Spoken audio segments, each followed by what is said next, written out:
I am telling this story from the far end of it, which is the only place you can see it whole. I am 51 years old. I have a wife I don't deserve and 3 children who are smarter than I was at their ages, which is not difficult, and a ranch in the Bellamy Range that my father built and I have spent 30 years trying to be worthy of. I am, by most measures, a fortunate man. But the thing I am most fortunate for started when I was 11 years old, and my sister Dilly walked out of our house one September morning without telling anyone where she was going, and came back an hour later holding the hand of a woman named Cora Leith. I will back up. My mother died in the spring of 1880 of a fever that took her in 4 days. I am not going to spend long on that because the story isn't about dying, it's about living, which is what happened after.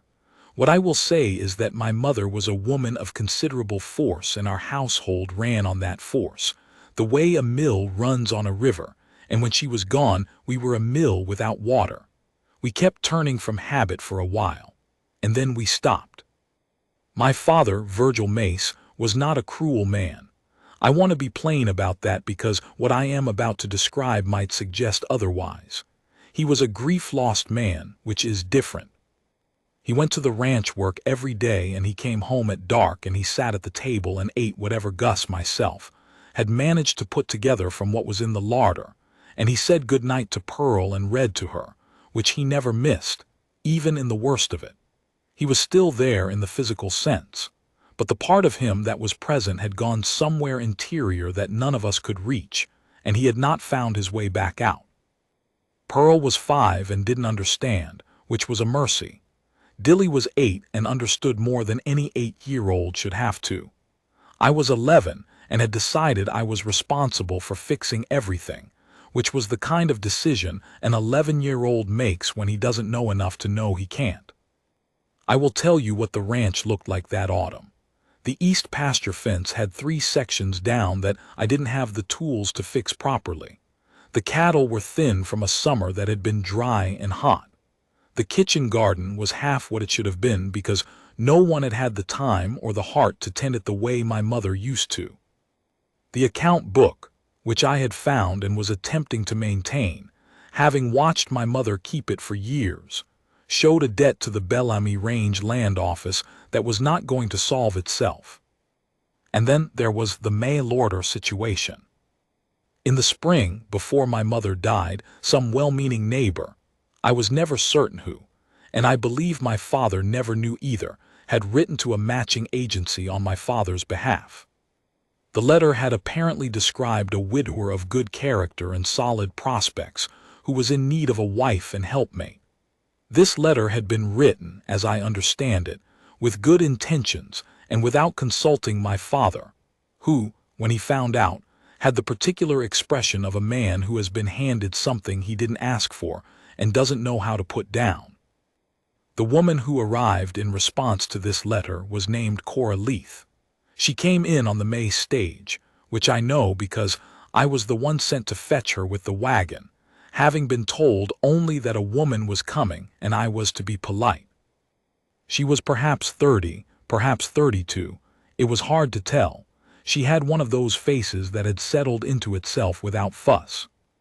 Plain-featured, brown-haired, with a carpet bag and a small trunk, and the expression of a woman who had made this trip with some understanding of the odds, and was not going to be surprised if the odds ran against her.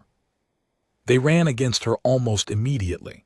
My father, when I brought her to the house, stood in the yard and looked at her with the expression I had learned to associate with his worst grief days, not unkind, but entirely elsewhere, and said the words that have occupied a certain amount of my guilt for 40 years. "I didn't arrange this. I'm sorry you came all this way." He said it quietly and without cruelty, but he said it. Cora Leith looked at him for a moment. Then she looked at me. Then she looked at Pearl, who was watching from the porch with enormous eyes. Then she looked back at my father and said, "I understand. I'll make arrangements in town." She made arrangements in town. She took a room above Harker's harness shop on the main street of Cutter's Ford, which was what we called a town, and what anyone from east of the Bellamy would call a collection of buildings with ambitions. She asked around for sewing work, and found that there was plenty. Frontier women had more mending than they could keep up with, and a skilled hand was welcome. She set up with her needle and thread and her small stock of supplies and became, within the month, a fixture of Cutter's Ford in the way that quiet, useful people become fixtures. Invisibly, without fanfare, until you can't remember the place without them. I know this because Dilly knew it. Dilly had appointed herself the town's information officer sometime around age 6 and had not resigned the position. She knew everything that happened in Cutter's Ford, knew everyone in it, and had opinions about all of it that she shared freely with whoever was in range. She had opinions about Cora Leith. The morning Dilly walked out of the house without telling anyone was a Tuesday in early September. I noticed she was gone about 40 minutes in, when I came in from the barn to find Pearl eating a biscuit alone at the table and no sign of her sister. "Where's Dilly?" I said. "Gone to get the lady," Pearl said, with the serenity of someone who has been briefed. "What lady?" "The sewing lady," Pearl said. "Dilly said we need her." I stood there for a moment with a bucket in my hand, trying to decide whether to go after Dilly, and then decided it was already too late for that and went back to the barn. About an hour later I heard the wagon track creak and looked out the barn door to see Dilly coming up the track at a determined walk, and beside her, being walked at a determined pace she had clearly not chosen, was Cora Leith, with her carpet bag. They came into the yard. Dilly stopped in front of me with her chin level and her expression of a person who has accomplished a difficult task and wants this acknowledged. "I brought her," Dilly said. I looked at Cora Leith. She had the expression of a woman who had been somewhat forcibly recruited and was reserving judgment on the wisdom of this. "Dilly," I said, "what did you do?" "I told her we need help," Dilly said. "We do need help, Gus. Papa can't cook and you can't cook and Pearl is too little and I need someone to show me things." She looked at Cora Leith. "She knows things." Cora Leith looked at me. "I can go back to town," she said. I looked at the house and the barn and the sagging fence section visible from where we stood and Pearl appearing in the kitchen doorway with biscuit crumbs on her face. "No," I said. "You can come in." My father came in at dark to find Cora Leith at the stove, supper on, the table set properly for the first time in 5 months, and 3 children sitting at it in varying states of attention. He stood in the doorway for a long moment. Cora turned from the stove and looked at him. "Mr. Mace," she said, "your youngest daughter came to town this morning. I thought it made sense to come back with her. If you'd like me to leave after supper I will, but the food will be wasted." My father looked at the table. He looked at Pearl, who was watching him with the expression of a child who has learned not to push but is hoping. He looked at Dilly, who looked back at him with the expression of a person who has done something right and knows it. He sat down. "Thank you, Miss Leith," he said. "Cora," she said, and put the pot on the table. That was the beginning. I am going to tell you what I observed, because I was a boy of 11 watching things I didn't have the vocabulary for yet, and what I observed is the whole story. Cora came every day that first week. She came in the morning, she got the household in order, she cooked and mended and did what needed doing, and she left in the evenings to walk back to town. She did not ask about my father. She did not try to talk to him beyond what the practical situation required. She treated him, as near as I could tell, the way you treat a person who is still finding their feet, with courtesy and without pressure. Pearl followed her everywhere. This was not surprising. Pearl had been following any available adult woman since my mother died, with the specific hunger of a 5-year-old who needs someone to show her how to be a girl in the world. Within the first week Pearl could be found sitting in Cora's lap during the mending hour, which Cora did not seem to mind. Dilly helped. She had arranged this whole thing and she was not going to let it fail. She was in the kitchen at Cora's elbow, learning to make biscuits and bread, and the simple things that a girl of 8 can learn if someone takes the time. I watched. This was what I did. I had been watching the household since my mother died, trying to understand what it needed and whether I could provide it. And what I had learned was that I could not because I was unwilling, but because I was 11 and there were limits.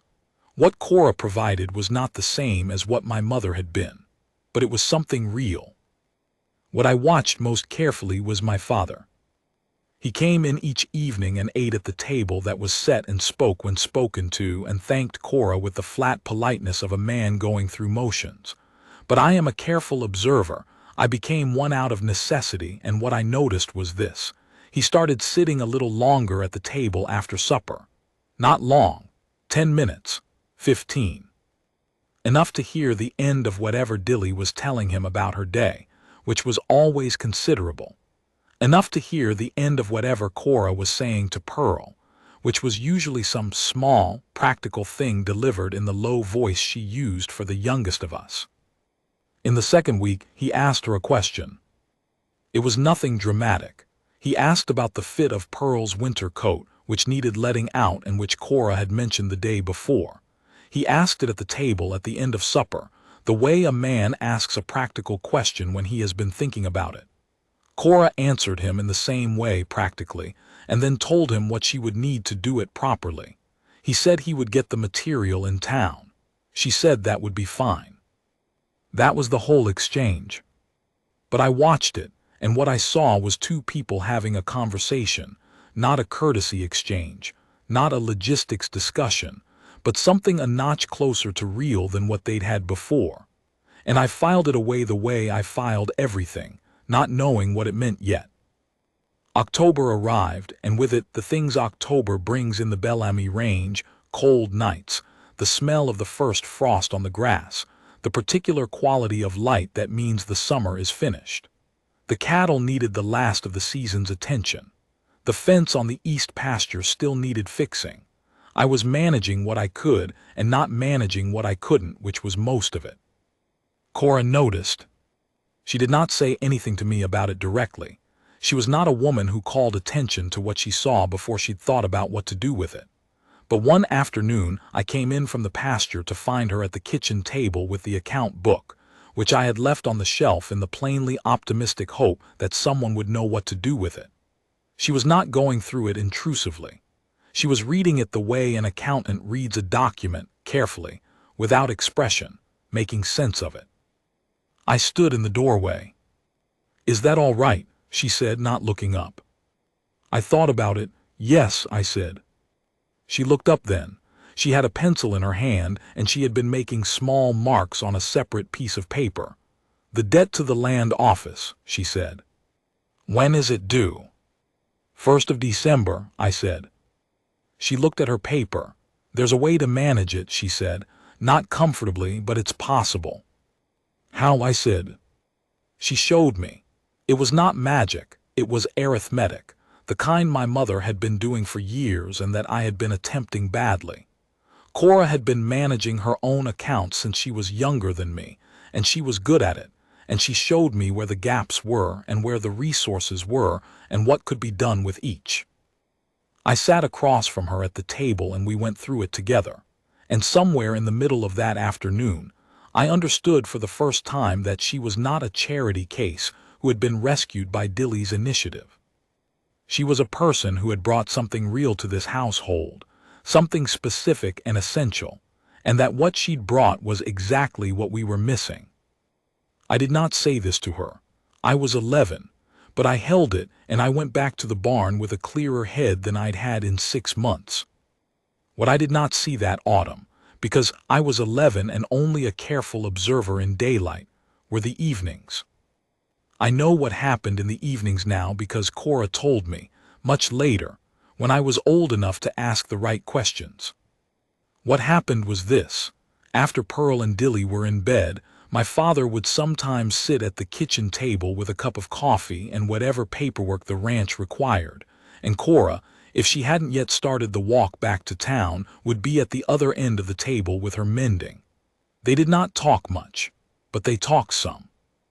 She told me the first real conversation happened in the second week of October, when the first hard frost came and she had stayed late to finish a coat she was making for Dilly.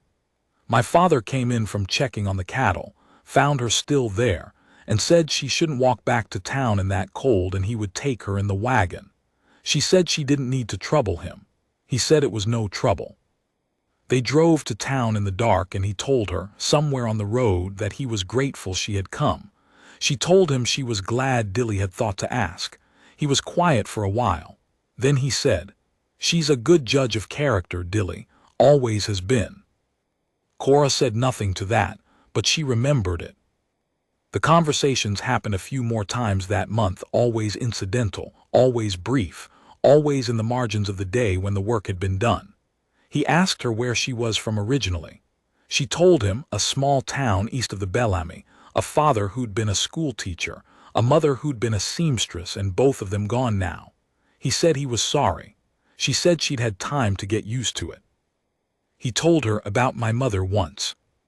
Not much, a few sentences, the way a man speaks about something that still has edges. Cora listened and didn't say anything sympathetic, which was, she told me, the right thing.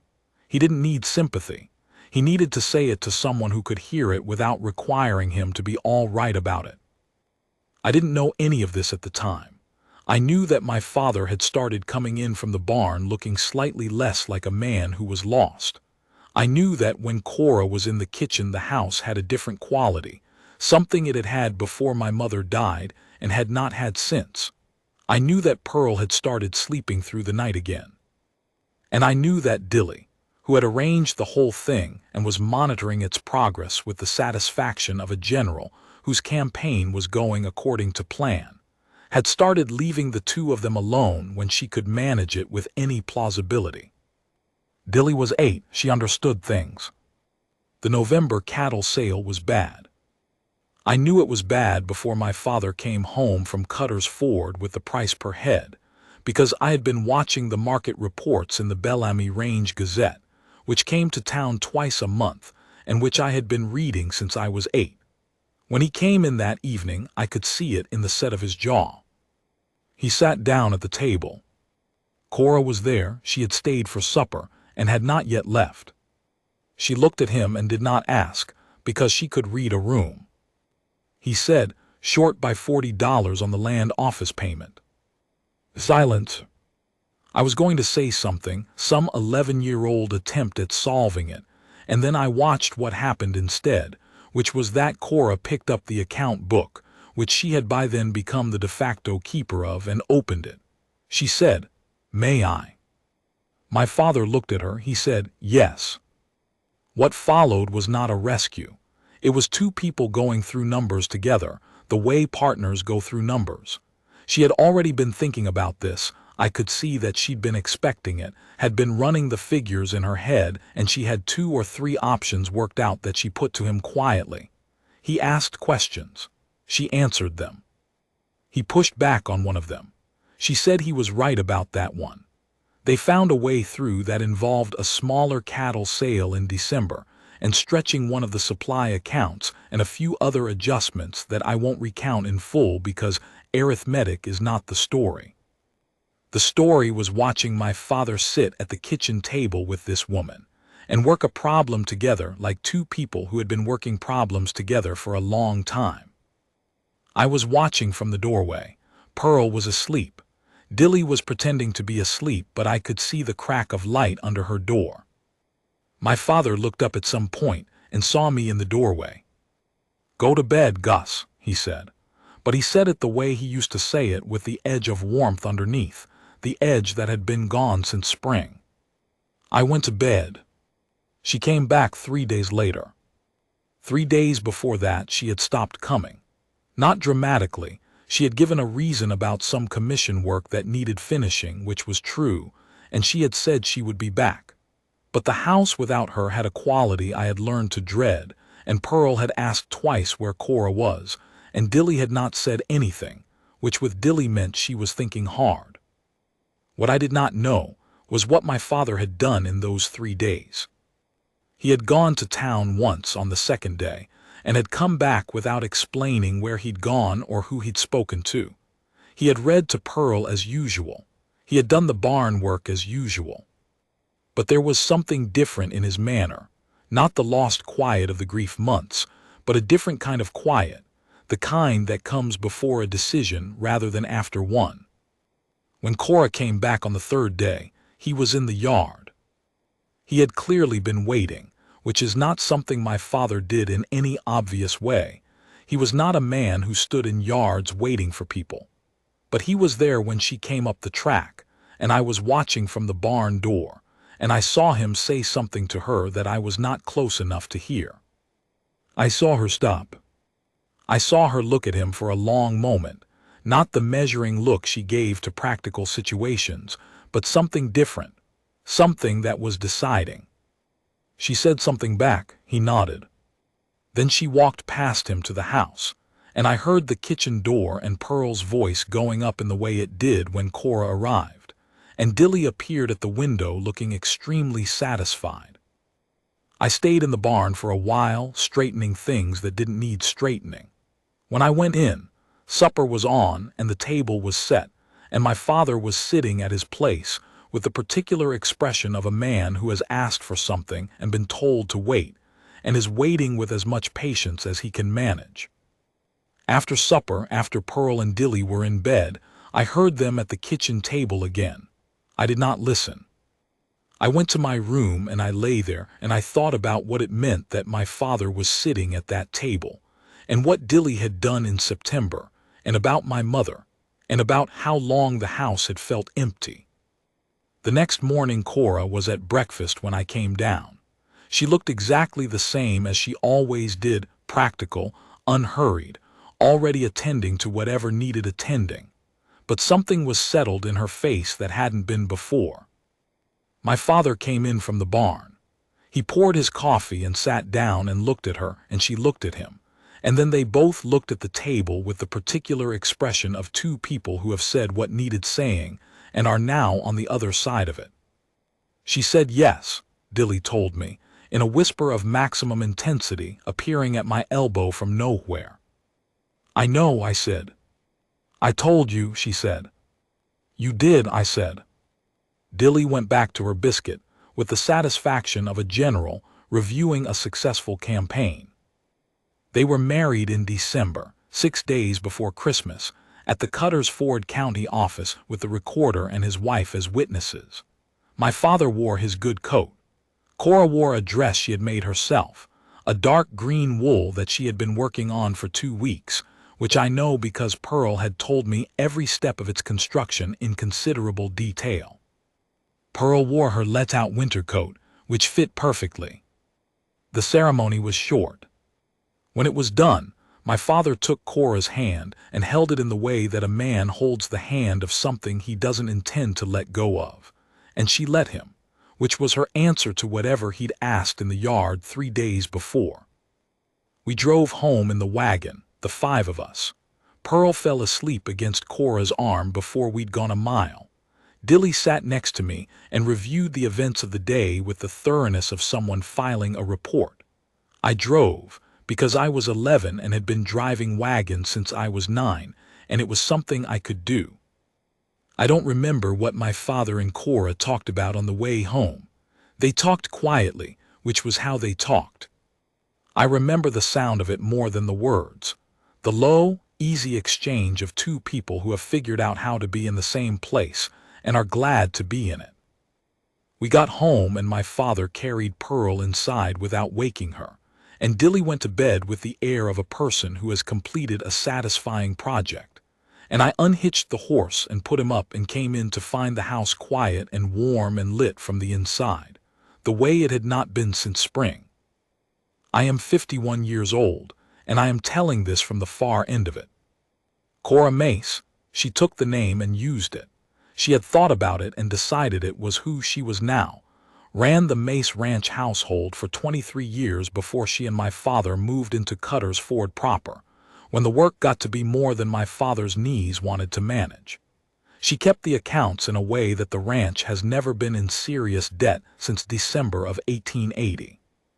She taught Dilly everything she knew about sewing, and Dilly went on to run the best dress shop in Bellamy County and raise 4 children, the oldest of which is named Cora. She taught Pearl to read, because my father had been doing the reading to and not the teaching of, and Pearl turned out to be the best reader in the family and now teaches school in the town east of the Bellamy where Cora herself grew up, which is the kind of thing that only seems like coincidence if you haven't been paying attention. She and my father were married for 31 years. He died at 78. She was with him. What I know now that I didn't know when I was 11 is this. Cora Leith came to Cutter's Ford as a mail-order candidate and was turned away because a grief-lost man couldn't see past his own fog. She stayed anyway because the town needed a seamstress, and she needed work, and she was not a woman who quit a place because it had been unkind to her. She came to our ranch because an 8-year-old girl with more good sense than most adults decided she was the right person and went and got her. She chose us. That is the part I want to be clear about. She was not rescued by us. She was not given a home out of charity. She looked at my father and his 3 children and his failing fence and his bad account book and decided that this was the thing she wanted to do with her life. She made that choice on purpose, and she lived it on purpose, and she never gave any of us any reason to doubt it. I drove the wagon home from that December courthouse. I was 11 years old, and I didn't understand most of what I had watched happen in the preceding months. But I understood, on the drive home in the cold dark with Pearl asleep against her arm, that the house we were going back to was not the same house I had been trying to hold together since spring. It was better, and it was because Dilly had walked out the door one September morning and decided to fix it herself. My sister Dilly, whom I have spent 40 years calling impossible, was the wisest person I have ever known. I should have told her that while she was alive, but she knew.